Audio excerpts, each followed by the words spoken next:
우리가 예수 믿는다는 것을 이전에 담임 목사님께서도 말씀드렸듯이 다르게 표현하자면 어떻게 표현할 수 있냐면 우리가 예수님과 연합되었다, 그렇게 표현할 수 있습니다. 그런데 우리가 믿는 예수님의 가장 핵심적인 사항은 무엇입니까? 여러분은 어떤 예수님을 믿습니까? 바로 우리 죄를 대신해서 십자가에 피 흘려 죽어주시고 3일 만에 부활하신 예수님을 우리는 믿고 있습니다. 그래서 우리가 예수님과 연합되었다, 이것을 좀 더 구체적으로 말하자면 예수님의 그 십자가의 죽으심에 우리가 연합되었다, 첫 번째로 그렇게 나타내고, 두 번째로 어떻게 말할 수 있냐면 예수님의 그 부활하심에 우리가 연합되었다, 그렇게 말할 수 있습니다. 그래서 예수님의 십자가의 죽으심에 우리가 연합되어 있기 때문에 죄와 정욕을 추구하던 우리의 옛자가 죽게 된 것이죠. 그래서 우리는 어떠한 삶을 살아야 됩니까? 바로 죄를 죽이는, 오늘 본문의 표현을 빌리자면 땅에 있는 지체를 죽이는, 땅의 것을 생각하지 않는 그런 삶을 살아야 하는 것입니다. 마찬가지로 우리는 또한 예수님의 그 십자가 부활하심에 연합되어 있는 자이기 때문에 새로운 존재가 된 것이죠. 하나님의 자녀로서 죄인이었던 우리가 하나님의 자녀가 된 새로운 존재가 되었기 때문에 어떠한 삶을 살아야 됩니까? 오늘 본문의 표현을 빌리자면 위의 것을 추구하는 그런 삶을 살아야 됩니다. 위의 것을 찾고 위의 것을 추구하는 삶을 살아야 하는 것입니다. 오늘 본문의 내용이 우리에게 무엇을 교훈하는지 우리 본문을 통해서 한번 자세히 알아보고자 합니다. 3장 2절과 3절의 말씀을 보면 이렇게 말합니다. 땅의 것을 생각하지 말라, 이는 너희가 죽었고, 이렇게 말씀하고 있죠. 여기서 너희는 누구를 말하는 것입니까? 바로 골로새 성도들을 말하는 것이죠. 골로새서는 사도 바울이 로마 옥중에서 골로새 성도들을 향한 표현입니다. 그런데 골로새 성도들의 상태가 어떻다고 말합니까? 이는 너희가 죽었다, 그렇게 말하죠. 이것은 1차적으로 육체적으로 물리적으로 죽었다는 표현은 아니라는 것을 아시겠죠? 죽은 사람한테 편지를 쓴다는 것은 아주 이상한 일이잖아요. 그러면 사도 바울은 왜 골로새 성도들을 향하여서 너희가 죽었다, 이렇게 표현했을까요? 그러면 여러분들이 갑자기 드시는 생각이 있죠. 목사님, 그것은 바로 골로새 성도들이 영적으로 죽었다, 그런 표현일 것입니다. 이렇게 생각이 될 것입니다. 그런데 골로새 성도들은 영적으로 죽은 자입니까? 살아있는 자입니까? 헷갈리시죠? 영적으로 살아있는 자죠. 그래서 여기서 죽었다는 표현은 영적으로 죽었다는 그런 의미가 아닙니다. 그런 의미가 아니고 제가 서두에서도 말씀드렸듯이 바로 예수님을 믿음으로 예수님과 연합되어 있기 때문에 예수님의 십자가의 죽으심에 그들이 동참하여서 죄와 종욕을 따르던 그들의 옛자가 죽었다고 말씀하는 그런 내용입니다. 그것이 바로 이는 너희가 죽었다, 이렇게 말씀하는 것입니다. 그래서 로마서 6장 4절에도 이렇게 말하죠. 그러므로 우리가 그의 죽으심과 합하여 세례를 받음으로 그와 함께 장사가 되었나니, 그렇게 말씀하고 있고, 갈라디아서 5장 24절에도 이렇게 말합니다. 그리스도 예수의 사람들은 육체와 함께 그 정욕과 탐심을 십자가에 못 박았느니라, 그렇게 말씀하고 있습니다. 그래서 우리가 예수님을 믿음으로 예수님과 연합되었다는 것, 좀 더 구체적으로 예수님의 십자가의 죽으심에 우리가 연합되었다는 것은 죄와 정욕을 따르는 그런 우리의 옛자가 죽었다는 것을 나타내는 것이죠. 그렇게 죽은 자이기 때문에, 정욕과 욕심을 추구하던 옛자가 죽은 자이기 때문에 우리는 어떠한 삶을 살아야 됩니까? 그런 정욕과 욕심을 따르는 그런 삶을 버리는, 죽이는 삶을 살아야 되는 것입니다. 그래서 오늘 본문을 보면 3장 2절의 말씀을 보면 땅의 것을 생각하지 말라, 그렇게 말하고 5절의 말씀을 보아도 이렇게 말하죠. 그러므로 땅에 있는 지체를 죽이라, 그렇게 말씀하고 있는 것입니다. 우리는 정욕과 욕심을 추구하던 옛자가 죽은 자이기 때문에 그것을 죽이는 삶을 살아야 하는 것입니다. 어떻게 생각하면 좀 논리적으로 모순인 것 같죠. 죽었으면 끝난 것인데 왜 그것을 계속해서 죽이는 삶을 살아야 되느냐. 이것을 이제 어떻게 좀 더 쉽게 표현할 수 있냐면, 우리가 예수님을 믿음으로 우리의 존재와 신분은 단번에 변화되지만 우리의 삶은 단번에 변화되지 않기 때문에 이렇게 말씀하는 것입니다. 다시 한번 말씀드립니다. 우리가 예수님을 믿으면 우리의 우리의 신분은 단번에 변화되지만 우리의 삶은 단번에 변화되지 않기 때문에 성경은 우리가 죽은 자이기 때문에 계속해서 죽이는 삶을 살아야 된다. 그렇게 말씀하고 있는 것입니다. 예를 들자면 이런 것이죠. 한 왕이 있습니다. 한 왕이 길을 가다가 한 거지 소년을 보게 됩니다. 거지 소년을 보았는데 그 거지 소년이 너무 불쌍하게 보인 것입니다. 그래서 그 거지 소년을 데려다가 자신의 양자로 삼게 됩니다. 양자로 삼아서 모든 신하들을 불러 모으고 모든 백성을 불러 모아서 이 거지 소년을 자신의 왕자로 선포합니다. 그렇게 선포하면 이 거지 소년은 거지라는 그 존재는 어떻게 됩니까? 끝난 것이죠. 끝나고 이제 무엇이 됩니까? 왕자의 존재가 되는 것입니다. 거지라는 신분이 끝이 나고 왕자의 신분이 되는 것이죠. 그런데 그의 존재와 신분이 변했다고 해서 이 거지 소년의 삶이 바로 왕자의 삶으로 나타나지는 않는 것입니다. 거지의 습관이 나타나 있는 것이죠. 그래서 잠을 잘 때도 편하게 침대에서 자야 되는데 구석에 웅크려서 거지처럼 자는 것이 좋으니까 그렇게 잘 때가 있는 것이죠. 음식을 먹을 때도 수저로 먹지 않고 거지처럼 손으로 음식을 집어 먹을 때가 있는 것입니다. 그런 것을 보면 그 거지 소년을 왕자로 삼은 왕이 뭐라고 말하겠습니까? 이놈아, 이렇게 말하겠죠. 이놈아. 자다가 두세 분이 깨셨는데 이놈아 이렇게 말합니다. 조시는 분을 통해서 제가 말씀드린 거 아닙니다.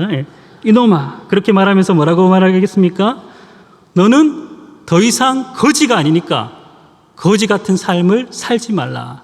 그렇게 말하는 것이죠. 그것이 바로 오늘 본문의 표현인 것입니다. 우리가 예수님을 믿음으로 예수님의 그 십자가의 죽으심에 우리가 연합된 자이기 때문에 죄와 정욕을 추구하던 우리의 옛자가 죽은 자이기 때문에 우리는 더 이상 그런 정욕과 욕심을 추구하는 삶을 살아서는 안 되는 것입니다. 그래서 오늘 본문은 우리에게 땅에 있는 지체를 죽이라. 그리고 땅의 것을 생각하지 말라. 그렇게 말씀하고 있는 것입니다. 그러면 우리 속에 있는 옛자, 정욕과 욕심을 추구하는 이런 옛자를 어떻게 우리가 죽일 수 있습니까? 그것은 바로 예수님의 십자가의 죽으심을 묵상하고 그 십자가의 보혈 앞에 나갈 때 가능한 것이죠. 유명한 청교도의 황태자라 불리우는 존 오웬이란 분이 계십니다. 여러분 존 오웬 들어보셨습니까? 청교도 신학자로서 아주 유명한 신학자인데 그가 쓴 유명한 책 중에 죄 죽이기란 책이 있습니다. 죄 죽이기. 전혀 모르시는 것 같은 표정으로 저를 쏟아보시는데 한 번쯤 꼭 읽어보시면 좋습니다. 제가 몇 년 전에 이제 서점에 갔었는데 이 존 오웬이 쓴 죄 죽이기란 책이 50% 할인되어서 판매되고 있었습니다. 그래서 제가 너무 기쁜 마음으로 이 책을 구입했죠. 구입해서 이제 집에 왔는데 엄청 후회했습니다. 왜 후회했겠습니까? 이미 구입했던 책이었습니다. 그런데 50% 세일만 보고 너무 기뻐가지고 구입했는데 좀 더 구체적으로 봤더니만 출판사가 달랐습니다. 출판사가 다르고 그 표지가 다르니까 다른 책이라고 생각하고 제가 구입했는데 그래서 엄청 후회했던 그런 적이 있었는데 이 죄 죽이기라는 책을 보면 존 오웬이 죄를 죽이는 실질적인 지침으로 가장 우선적으로 드는 것이 무엇이냐면 죄를 죽이기 위해서 그리스도를 믿는 믿음을 활용해야 된다는 것입니다. 죄를 죽이기 위해서는 무엇보다도 먼저 그리스도를 믿는 믿음의 능력을 활용해야 됩니다. 그리스도의 피는 죄로 인해 병든 영혼에게 최고의 특효약입니다. 그리스도의 피 안에 사십시오. 그러면 원수를 죽일 수 있습니다. 아니, 하나님의 섭리를 통해 우리 발 앞에 욕심이 죽어 있는 것을 생생히 보게 될 것입니다. 그렇게 말하고 있습니다. 우리 속에 끊임없이 정욕과 욕심이 일어날 때 우리는 어떻게 해야 됩니까? 주님의 십자가의 죽으심과 피 흘리심을 묵상해야 되는 것이죠. 그것을 묵상하며 나갈 때, 날마다 나 같은 죄인을 위해 십자가에 죽으신 그 주님을 기억하며 나갈 때 어떻게 됩니까? 우리가 추구하면서 나가려고 하는 그런 정욕과 욕심이 우리 속에서 죽어지는 것을 우리는 보게 되는 것입니다. 나 같은 죄인을 위해서 주님께서 그 죄 때문에 십자가에 피 흘려 죽어주셨는데 내가 그런 것을 추구하며 사는 것이 바른 것인가? 자신에 대해서 돌아보게 되고 내 속에 일어나는 죄악의 욕망들을 제거할 수 있게 되는 것이죠. 그래서 아이작 와츠는 이렇게 찬송시를 쓴 것이죠. 주 달려 죽은 십자가, 우리가 생각할 때 세상에 속한 욕심을 헛된 줄 알고 버리네. 그렇게 찬송시를 쓴 것입니다. 저와 여러분도 날마다 우리 주의 십자가의 죽으심을 묵상하심을 통해서 우리가 주님을 믿음으로 죄와 정욕을 추구하던 그런 옛자가 죽은 자임을 분명히 인식하시고 끊임없이 죄를 죽이는 삶을 살아가시는 저와 여러분이 되길 간절히 소망합니다.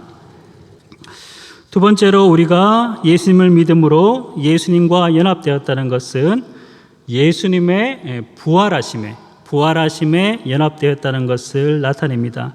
그래서 3장 1절에 이렇게 말하죠. 그러므로 너희가 그리스도와 함께 살리심을 받았으면. 그래서 예수님을 믿어서 예수님과 연합되었다는 것은 예수님의 그 부활하심에 우리가 연합되었다, 그것을 나타내는 것입니다. 에베소서 2장 4절과 5절에도 이렇게 말씀하시죠. 긍휼이 풍성하신 하나님이 우리를 사랑하신 그 큰 사랑을 인하여 허물로 죽은 우리를 그리스도와 함께 살리셨고, 그렇게 말씀하고 있는 것입니다. 그래서 주의 부활하심에 연합되어서 새로운 존재로, 부활된 존재로 새롭게 태어난 우리들, 하나님의 자녀로 새롭게 거듭난 우리들은 어떠한 삶을 살아야 됩니까?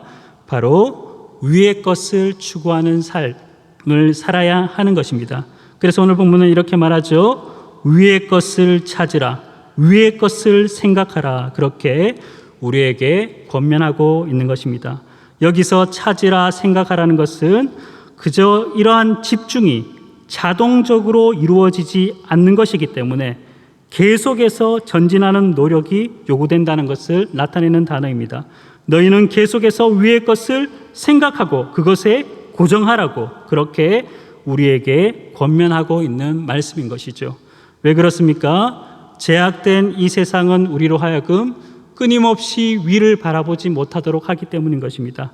끊임없이 우리를 땅만 바라보고 보이는 현실만 바라보고 보이는 세상만 바라보면서 우리를 살아가도록 하기 때문에 예수 믿는 우리다 할지라도 끊임없이 땅만 바라보고 보이는 현실만 바라보고 눈앞에 있는 것들만 보게 만들며 살아가기 때문에 주님을 믿음으로 주님의 부활하심에 연합된 우리들은 끊임없이 위를 바라보며 끊임없이 열심히 노력하여서 우리의 마음을 집중하여서 위를 바라보며 살아야 하는 것입니다. 위를 왜 바라봐야 됩니까? 위에 누가 계시기 때문입니까? 바로 우리 주 예수 그리스도께서 계신 것이죠. 그래서 1장 하반절에 이렇게 말하죠. 거기는 그리스도께서 하나님 우편에 앉아 계시느니라, 그렇게 말씀하고 있는 것입니다.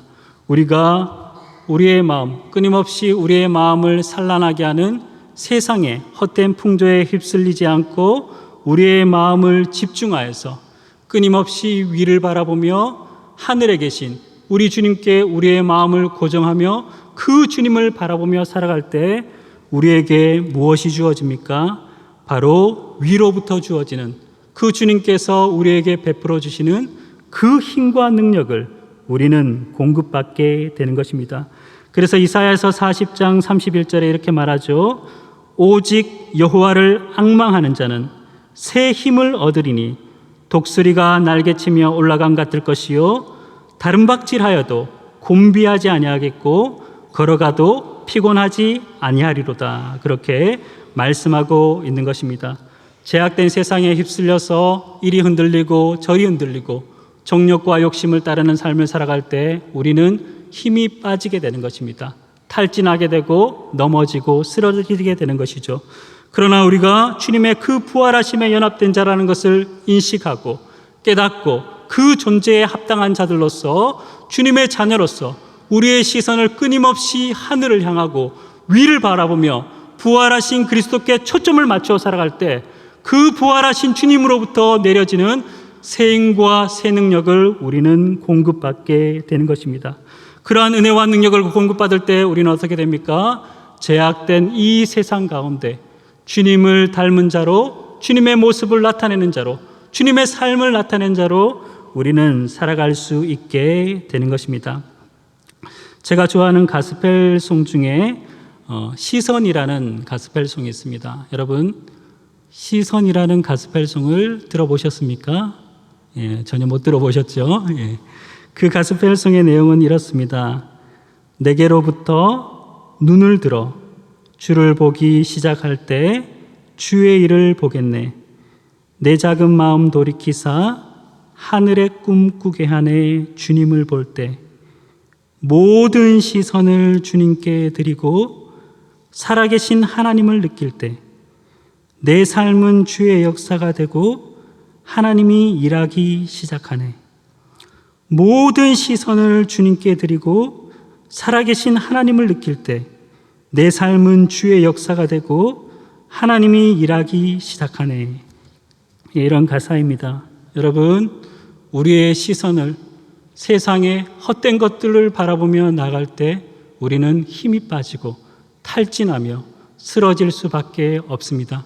그러나 우리가 주님을 믿는 자로서 새로운 존재가 되었다는 것을 기억하고 그 주님의 부활하심에 연합된 자라는 것을 기억하고 어려운 현실 가운데서도 힘든 가운데서도 위를 바라보며 주님을 바라보며 주의 은혜를 구할 때 위로부터 그 하늘로부터 하나님 보좌 우편에 계신 주님으로부터 우리에게 주어지는 그 새 힘과 새 능력을 우리는 공급받게 되고 주님이 우리를 통해서 일하시고 역사하시고 나타내심을 우리는 삶 가운데 나타낼 수 있는 것입니다. 그래서 오늘 본문은 끊임없이 우리를 향하여서 위를 생각하고 위를 바라보고 위를 추구하라고 그렇게 말씀하고 있는 것입니다. 사도행전 6장과 7장을 보면 한 사람이 등장합니다. 그 사람 주위에 수많은 사람들이 둘러싸여 있고 그 수많은 사람들은 이 사람을 죽이려고 살기가 등등한 가운데 있습니다. 그런데 사도행전은 이렇게 말하죠. 이 사람의 얼굴은 천사와 같았더라. 그렇게 말합니다. 여러분, 누구입니까? 여러분들이 잘 아는 스데반이죠. 수많은 사람들이 그를 둘러싸고 있고 그를 죽이려고 하는 그 현장 가운데서도 그의 얼굴은 천사와 같았더라. 그리고 살기 등등한 그 사람들이 어떻게 합니까? 돌을 들어서 이 스데반을 쳐서 죽입니다. 그런데 그러한 죽는 현장 가운데서도 그는 어떻게 말합니까? 주여, 이 죄를 그들에게 돌리지 마옵소서. 그렇게 말하고 죽게 되는 것이죠. 우리 주님께서 십자가에 죽으면서 행하신 그 말씀을 그대로 나타내면서 우리 주님을 닮은 그 삶의 모습을 그대로 나타내 보이는 삶을 그들 가운데 보인 것이죠. 어떻게 그런 일이 있을 수 있습니까? 스데반은 왜 그런 상황 가운데서도 그런 아름다운 삶의 모습을 나타낼 수 있습니까? 바로 그의 눈을 보면 알 수 있는 것이죠. 그의 눈이 어디를 향해 있기 때문입니까? 바로 하늘을 향해 있기 때문입니다. 그래서 사도행전 7장 55절에서 56절 이렇게 말하죠. 스데반이 성령 충만하여 하늘을 우러러 주목하고 하나님의 영광과 및 예수께서 하나님 우편에 서신 것을 보고 말하되 보라, 하늘이 열리고 인자가 하나님 우편에 서신 것을 보노라. 그렇게 외쳤던 것입니다.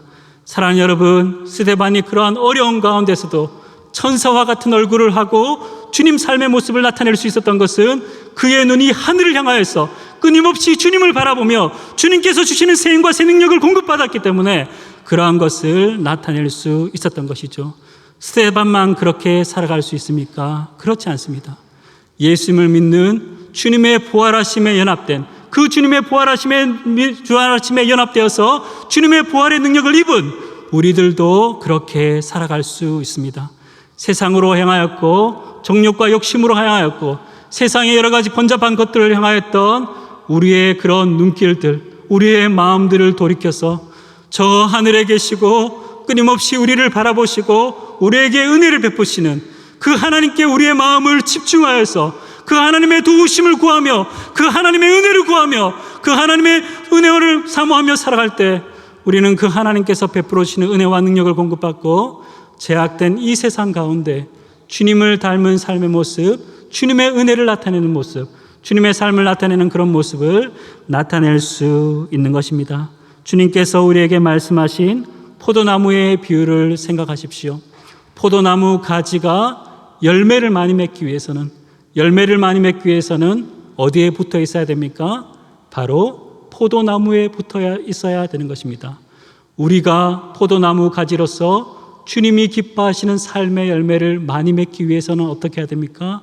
우리는 끊임없이 주님을 바라고 주님을 기억하고 주님을 묵상하며 주의 은혜 가운데 거할 때 우리는 주님을 닮아가는 삶의 모습을 풍성히 나타낼 수 있는 것입니다. 저와 여러분들이 주 예수 그리스도를 믿음으로 예수님의 그 부활하심에 연합된 자라는 것을 기억하시고 정욕과 욕심을 버리고 끊임없이 주님을 바라시면서 주님께서 베풀어 주시는 그 은혜와 능력을 날마다 깊이 있게 체험하셔서 주님 닮은 우리 주님께서 나타내 보여주시는 삶의 열매를 풍성히 맺으며 살아가시는 저와 여러분이 되길 간절히 소망합니다.